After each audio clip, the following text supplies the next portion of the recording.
Matt, so glad that you could join us on this Shabbat or whatever day you're watching this message. We are continuing our series almost to the end, really, of the Acts of the Jewish Apostles. And we said last week that in Yeshua, the mission of the Jewish people, all the way back to Abraham, it was reaffirmed and reestablished when he said to his disciples, you will receive power when the Holy Spirit has come upon you, and you will be my witnesses in Jerusalem and through Judah and Samaria and to the ends of the earth.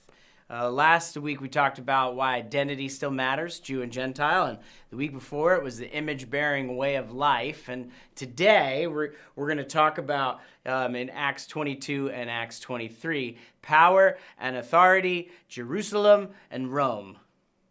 And we can't skip the end of Acts 21, which I did a little bit at the end of last week's message. And we know we were at the Fortress Antonia, which was a fortress that was built by Herod the Great and named after Mark Antony to protect the temple. And as a riot is happening and people are trying to kill Paul, the commander, a Roman commander and his soldiers come from the Fortress Antonia to come and figure out what's happening. It says in verse 37 now that they were taking Paul into the headquarters, and as they brought Paul into the headquarters, he said to the commander, "Can I say something to you?"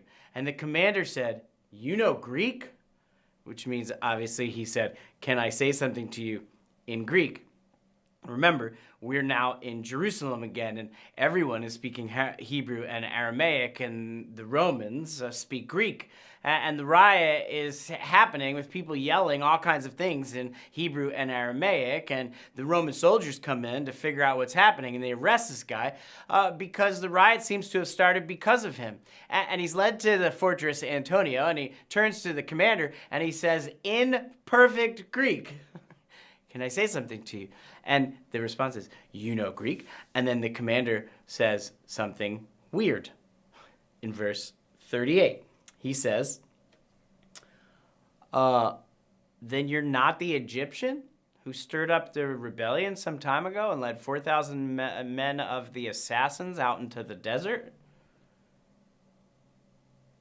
What? Who?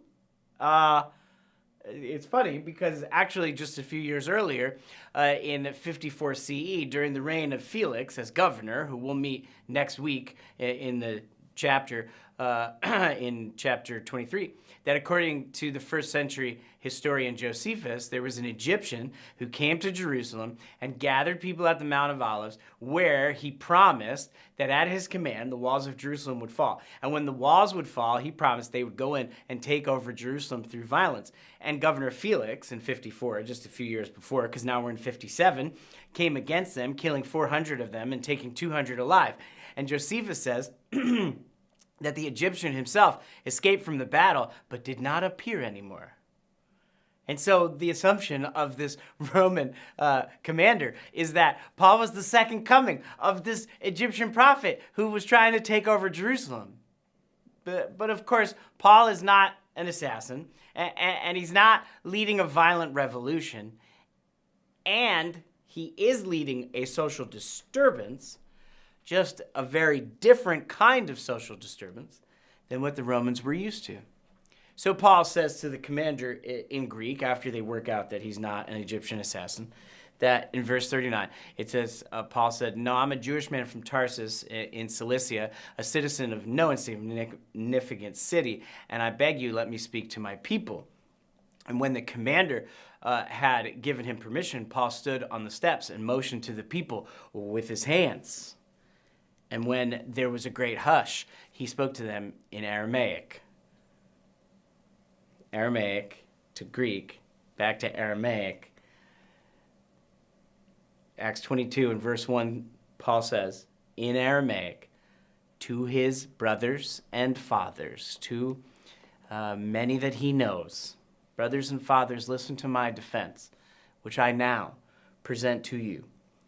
When they heard that Paul was addressing them in Aramaic, they became even more quiet And then he said, I am a Jewish man born in Tarsus of Cilicia, but brought up in this city at the feet of Gamaliel, trained strictly according to the Torah of our fathers, being zealous for God, just as all of you are today.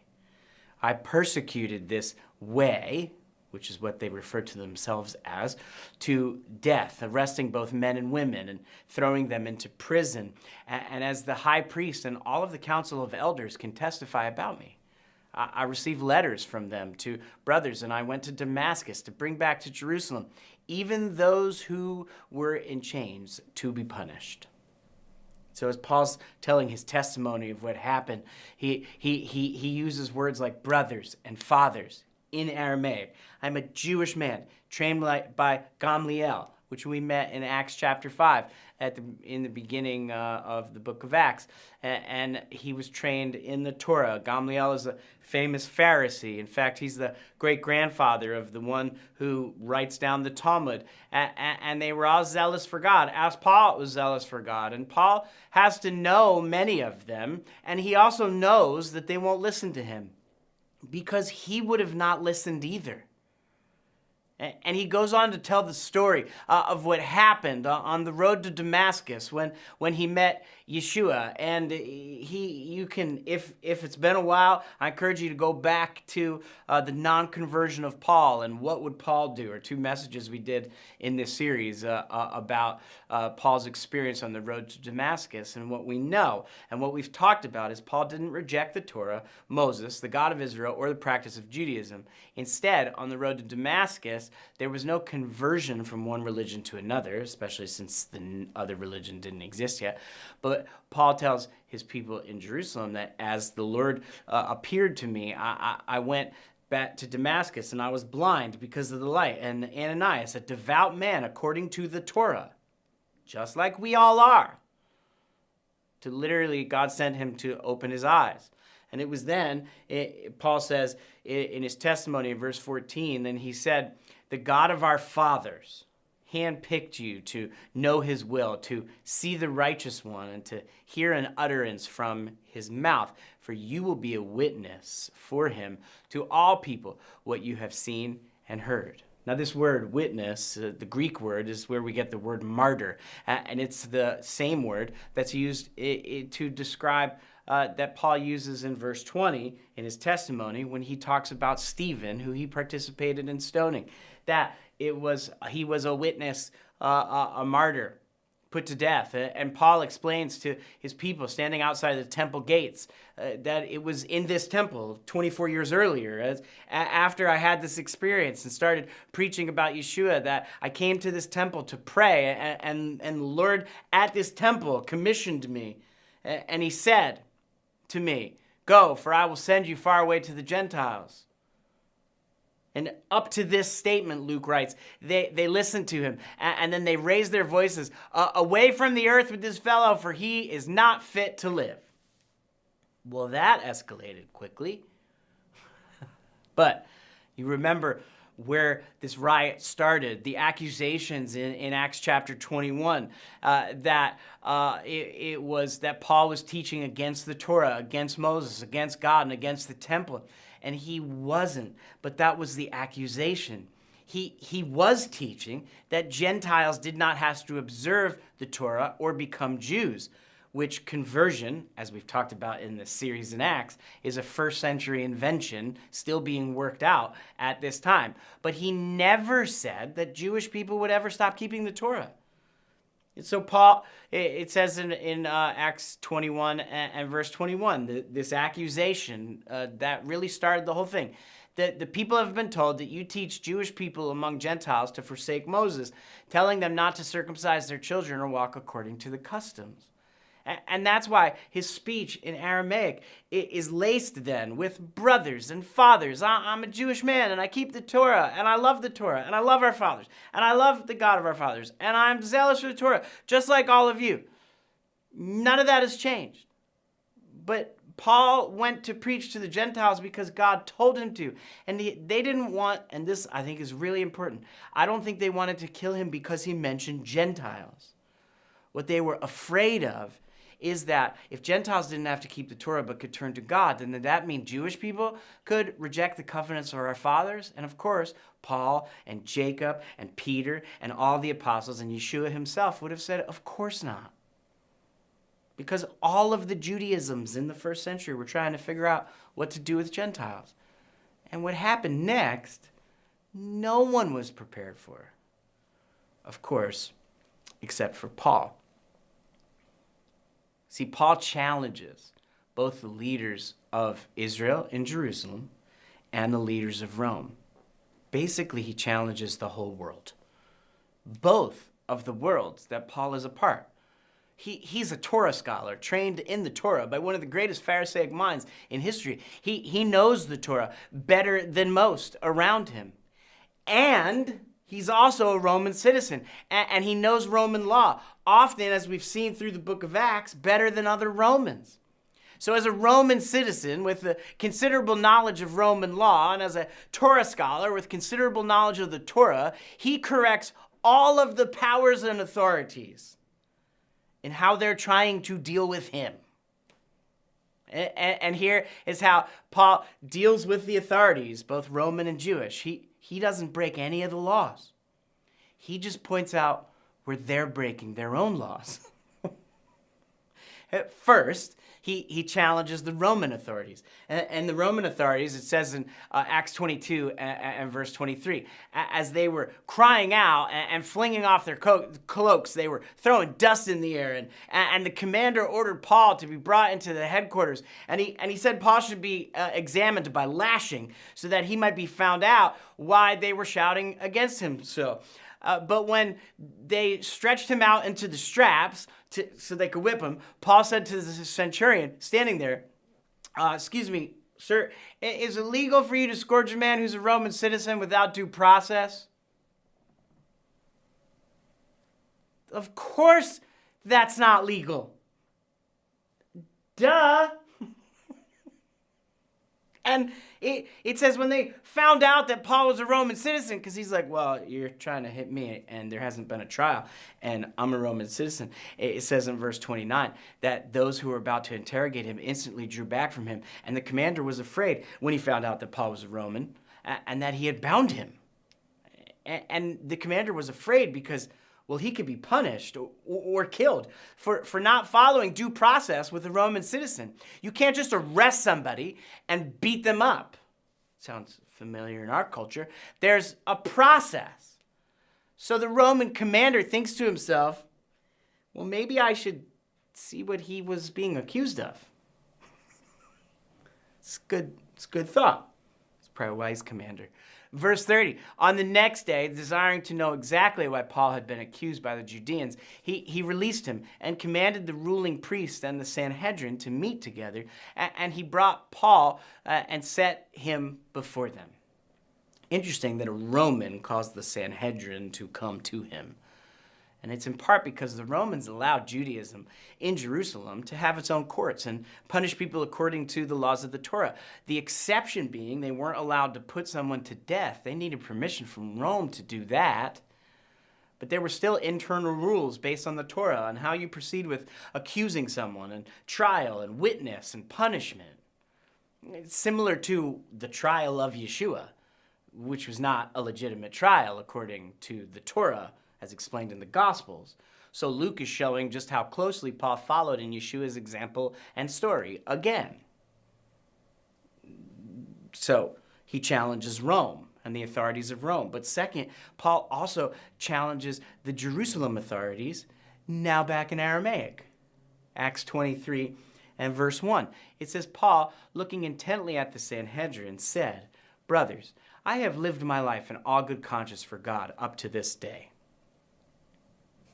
But the high priest, Ananias, ordered those standing by him to strike him on the mouth. And then Paul said to him, God is going to strike you on the mouth, you whitewashed wall. Do you sit judging me according to the Torah, and yet in violation of the Torah, you order me to be struck? And those standing nearby said to him, do you know that you just insulted God's high priest? And Paul says, I didn't know, brothers. that he was the high priest. For it's been written, Exodus 22, you shall not speak evil of a ruler of your people. But was Paul speaking evil of a ruler of the people without merit? Or was he speaking about something that was actually happening? See, the Sanhedrin was a group of 71 Jewish leaders in Jerusalem, and the Sanhedrin was made up of both Sadducees and Pharisees. We've seen them a few times in the book of Acts before. You remember the trial of Peter and John in Acts 4 and the stoning of Stephen in Acts 7. They gather for that. You may recall that some scholars believe that Paul was actually a member of the Sanhedrin at the stoning of Stephen. What's interesting to me is most of what we know about the Sanhedrin comes from the New Testament, the Gospels, and the book of Acts, and the first century Jewish historian Josephus.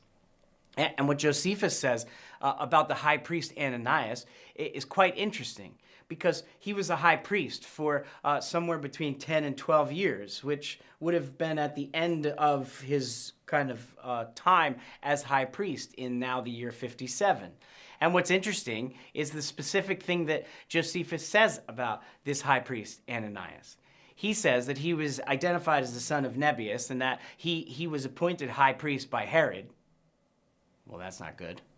Brother of Agrippa I. Oh, by Rome. And in the year 47, and it seems that he held the office for 11 to 12 years. And here's what Ananias was known for. Josephus says, he was noted for his bribery and allowing his servants to plunder the tithes designated for the priests. In one commentary, it actually says, talking about Josephus, that Josephus said, actually, Ananias was known as one of the worst high priests ever, historically. And after the destruction of the temple, which is not too far off in the year 70, we're now in the year 57, Ananias is murdered by Jewish zealots. And when he had Paul smacked in the face, and Paul said, well, God's going to smack you in the face, guess what? The prophecy of what Paul said came true, because he was murdered, as often people that work through injustice are. So why does Paul actually accuse the high priest of breaking the Torah? Well, one, he was already known as a high priest who broke the Torah. And two, you can't judge a Jewish person without going through the commandments of how to determine if someone is guilty. The smack on the mouth was a judgment of guilt. And just like the trial of Yeshua in the Gospels, and just like the trial of Stephen in Acts chapter 7, the leaders didn't follow any of the commandments of the Torah for how these things are supposed to be done. They were, and here are, breaking the Torah in the treatment of whether a Jewish person is guilty or not. You may remember the words of Nicodemus, who was, like Paul, a believing Pharisee, who said in regards to a mob around Yeshua, and then him escaping the mob, and then the Pharisees condemning the soldiers who they told to arrest Yeshua, but they were so impressed with Yeshua that they couldn't arrest him. And so they came back to the Sanhedrin, and the Sanhedrin was like, why didn't you arrest him? You're ruining everything. And Nicodemus, a Pharisee and a member of the Sanhedrin, stood up and said, guys, our Torah doesn't judge a man unless it first hears from him and knows what he's doing, does it? Of course not. That's what's happening there, and that's what's happening here. What if you're dealing with a historically known, Roman-chosen, ethically questionable, Torah-breaking high priest? Then the powers and authorities are still powers and authorities, and God still put them in position. But some of the leaders, when they point out that Paul was condemning the high priest, he responds by saying, well, I didn't know he was the high priest, which some Christian commentaries turn into like it's sarcasm or like, well, of course he knew who the high priest was. No, it's not that whether he did or he didn't. Paul still owns that according to Exodus 22, you're not allowed to speak that way about a ruler of the people unless the ruler of the people is the one breaking the Torah. So with Rome and with these Jewish leaders in Jerusalem, Luke is actually showing us through Paul what it means to question the power and authorities of this world. Not like the Egyptian assassin who led 4,000 into Jerusalem, not like other various false messiahs in this time period and those who would follow in the next 100 years who would try to overthrow the Roman Empire and fail. Are we supposed to be subversive? Yes. Is it supposed to include violence? No. Paul simply points out that when it comes to justice, both where the Romans were not following their own laws and where the rabbis were not following the Torah, Paul, as a rabbi and a Roman, keeps their laws better than them. That's the point. He calls to question those in authority who misuse the authority that they've been given by God. And what he does echoes Yeshua himself. You remember, well, when Yeshua is before Pontius Pilate, a Roman leader, and Yeshua Pilate says to Yeshua, "Don't you know that I have the authority to release you and that I have the authority to crucify you?" In John chapter 19 and verse 11, Yeshua answered Pilate, "You would have no authority over me if it hadn't been given to you from above." Yeshua says to the man who's deciding what to do with him, to let him live or to die, that your authority has been given to you by God. And Paul is saying the same to Rome, and he's saying the same to the leaders in Jerusalem, that God gave you this authority in this time, in this place, to execute judgments in the favor of the oppressed, but instead you can't even follow your own laws. And I didn't break any of the laws, Roman or Jewish. So why am I under arrest? And this is all a sham, which it is. And why he's going to go through the next few chapters back and forth between the Jewish leaders and the Roman leaders 6 times in the next few chapters of Acts. And then he's unjustly held under arrest without fair trial for 2 years, which he's apparently fine with, by the way. But it doesn't keep him from calling the things what they are. See, you powers and authorities have been given the responsibility to rule the people and to care for the oppressed and execute justice. So be careful what you choose to do, because you're the one who will be held accountable by the one who gave you the power in the first place. You can either submit yourself to God now, or you will submit yourself to God later. And later is more frightening. In Paul's letter to Colossae, called Colossians, a letter that Paul wrote from prison for preaching the resurrected Yeshua, he encourages this community, which he did not start in Colossae, but he heard about their faith, hope, and love. And he encourages them to grow in their wisdom and their spiritual understanding. And then he writes out a poem about the crucified and resurrected Messiah. And the poem is packed with echoes from Genesis chapter 1 and Psalm chapter 2 and Psalm chapter 8 and Psalm 68 and Exodus 40 and Proverbs 8. And Paul says to them, he says in Colossians 1, starting in verse 15, he says, Yeshua is the image of the invisible God. He's the firstborn of all creation. For by him all things were created in heaven and on earth, the seen and the unseen, whether thrones or angelic powers or rulers or authorities. All was created through him and for him. He exists before everything, and in him all holds together. And he is the head of the body, his community. He's the beginning, the firstborn from the dead, so that we might come to have, so that he might come to have first place in all things. For God was pleased to have all of his fullness dwell in him, and through him to reconcile all things to himself, making peace through the blood of his cross, whether things on heaven, things on earth, or things in heaven. You want to talk about who really has power and authority? Then it's the one who gave the power and authority in the first place. And verse 16 of Paul's poem says, whether thrones or angelic powers or rulers or authorities, he reconciles all things in verse 20 because he's God to himself through his death and resurrection, because all of heaven and earth are his. And this is the hope of the resurrection. That's why Paul is on trial here, because he's preaching the hope of the resurrection for both Jew and Gentile. It's like Paul saying to them, look, you can keep me in prison. You can kill me if you must. It doesn't matter, because I'll be raised to life with Yeshua. And leaders of the Jewish people and leaders of the Gentiles, what are you going to do? Because you can hold on to the little power you've been given and continue to oppress God's people, or you can lead like there is one that you are submitted to.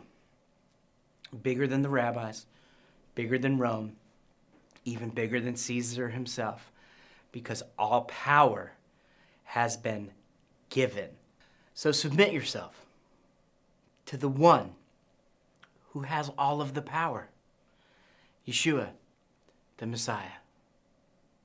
And then Paul does the craziest, most brilliant move in Acts 23 and verse 6. He says, Luke writes, but recognizing that one group was Sadducees and the other Pharisees, Paul began crying out in the Sanhedrin, brothers, I am a Pharisee, a son of Pharisees. I'm on trial because of the hope of the resurrection of the dead. Because Luke says in the verses that follow, but we also know that Pharisees believed in the resurrection and Sadducees did not. So he calls out to the other Pharisees and he says to them, the only reason why I'm on trial is because I believe in the resurrection. And then the Pharisees are like, what? We believe in the resurrection too. I don't see anything wrong with this guy. And then they start fighting with each other. The Pharisees and the Sadducees start fighting with each other. And the Roman commander's afraid for Paul. So he takes him out of the room. He escapes his own trial again. And then it says in verse 11, it says the following night, the Lord stood beside Paul. I love it. The Lord just shows up. Stood beside Paul, and he said to him, take courage, for just as you have testified about me in Jerusalem, so you must also testify in Rome. And Paul has testified about Yeshua in Jerusalem. He's still going to be there in the next few chapters, but he's preaching both among Jews and Gentiles. And then he will also testify in Rome among Jews and Gentiles, because the mission has always been Jews and Gentiles, because Jews and Gentiles are how God defines people.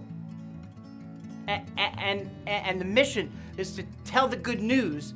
And the way that we tell the good news, the way that Paul told the good news, the way the disciples told the good news, is to tell people that Yeshua died and rose from the dead, so that anyone from any nation can call on the name of Yeshua. You can repent for your sins. You can be forgiven. You can die to yourself and then be given new life in the name of Yeshua. But you also have to remember that even with the things that seem to be in your control, they're not really in control. And any power that you have been given, any authority that you have been given, has been given to you by God. And so we have to ask the really difficult question, which Paul is presenting to the leaders of Rome and to the leaders of Israel. What will you do with the power and authority that God has given you? Don't worry about everybody else.